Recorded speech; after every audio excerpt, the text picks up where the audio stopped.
नमस्कार, आप देख रहे हैं जनसारथी न्यूज। सियासी हलचल में हम बात करेंगे राज्यसभा प्रत्याशियों के नामांकन की।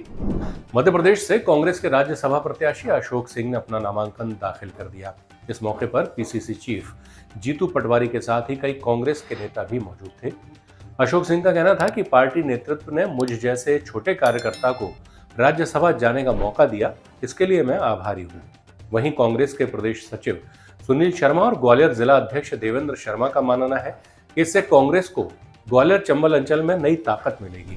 दूसरी तरफ भाजपा जिला अध्यक्ष अभय चौधरी ने कांग्रेस पर तंज कसते हुए कहा कि अशोक सिंह पहले भी 4 बार चुनाव हार चुके हैं। प्रत्याशी है तो उसकी पता है आपको, कैसा प्रत्याशी 4 बार हारे हो, तो अभी भी बना दिया तो उससे हमको कोई फर्क पड़ने वाला नहीं है। और मुझे तो अब ये चिंता है कि कांग्रेस को प्रत्याशी भी मिलेगा कि नहीं मिलेगा।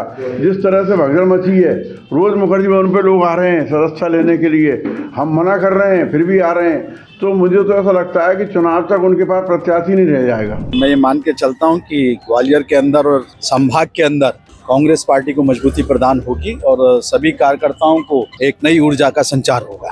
अब ये तो वरिष्ठ नेतृत्व का निर्णय है, वरिष्ठ नेतृत्व किसका कहाँ उपयोग करता है ये सब वरिष्ठ नेतृत्व के ऊपर है। बड़ी लंबी लाइन है, ग्वालियर में ही लंबी लाइन है, कितने लोग टिकट मांग रहे हैं। कांग्रेस का कार्यकर्ता मजबूत है और आप देखना कांग्रेस पार्टी मजबूती के साथ प्रदर्शन करेगी और देश में केंद्र में कांग्रेस की सरकार समर्थित दलों के साथ बनेगी। मैं ये स्पष्ट रूप से कहना चाहता हूँ कि जिस प्रकार से पूरे देश में अब तो जनता भी प्रदर्शन कर रही है, हमारे वकील महोदय भी कितना बड़ा प्रदर्शन दिल्ली के अंदर हुआ, तो आखिरकार केंद्र की सरकार और चुनाव आयोग ये बात मानता क्यों नहीं है? और ना मानना कहीं ना कहीं शंका उत्पन्न होती है कि आप क्यों नहीं मानना चाह रहे। अगर वो कहते हैं और जिस प्रकार से अभी दिग्विजय सिंह जी ने पूरे प्रदेश की मीडिया के सामने और जिस प्रकार से उसको हैंग करके दिखाया, तो अब तो स्पष्ट है कि कहीं ना कहीं कुछ दाल में काला है। और अगर नहीं है तो मान लेना चाहिए कि हम तो भाई अगर हम स्वच्छ और सत्यता के साथ चुनाव कराना चाहते हैं, जैसा जनता चाहती है बैलेट पेपर पर कराना चाहिए।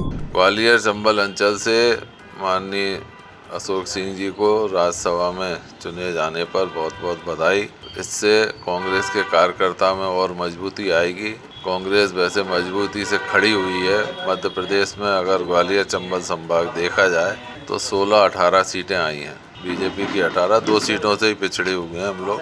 बाकी अशोक सिंह जी के आने से अब लोकसभा में आपको वो मजबूती दिखाई देगी और लोकसभा में हम इस बार ग्वालियर चंबल संभाग की सभी सीटें जीतने का प्रयास करेंगे। अब बीजेपी क्या कह रही है, बीजेपी से मुझे कोई सरोकार नहीं है, लेकिन मैं आपको बता रहा हूँ ऐसा कुछ नहीं है। हमारे यहाँ सब मजबूती से टिकट मांग रहे हैं और हम लोग अच्छे ढंग से चुनाव लड़ेंगे। सियासी हलचल में फिलहाल इतना ही। नमस्कार।